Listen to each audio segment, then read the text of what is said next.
23 straight scoreless innings, Brock. It's not a fantastic record over the last couple days for the Mariners as they've lost a couple of those games via the shutout. But it's a time to ask that question. How concerned are you when things are riding high, when they're scoring runs, 7, 8 runs a game, when they're on the road and bashing the ball in Chicago or Arizona or wherever else, everything looks roses. The problem is every time they don't do that, it's a constant reminder of what we had all watched for the last couple of years. Does it mean it's the same thing? No, but it's difficult, I think, for a lot of people to get the last few years out of their mind. That's right, and we'll chat with the manager tomorrow, and I look forward to doing that. Until the worm turns at home, until they get over the hump at home at Safeco Field, I think we're going to continue to have these conversations and these frustrations. The fact that they can go on the road and hit, and as you said, 7th in the American League in runs scored. They have done it. They've gone on the road and had success, and you've seen it for Seager for 10 days. You've seen it for Saunders for 10 days. You've seen it in stretches from a number of the guys, but to do it consistently and to do it at home, those are the two hurdles. And I'll be honest with you, Mark Langston joined the show today. As always, you can check out our show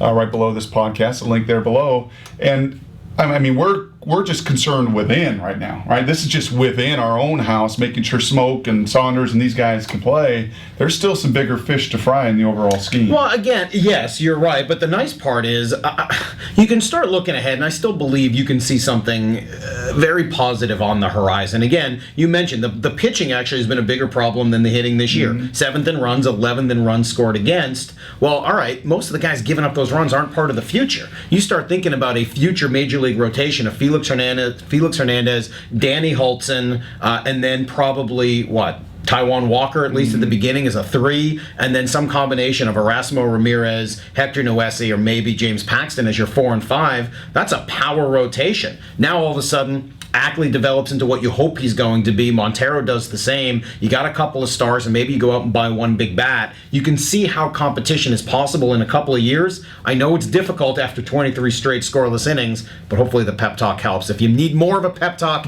Eric Wedge on the show tomorrow morning. He's the maestro.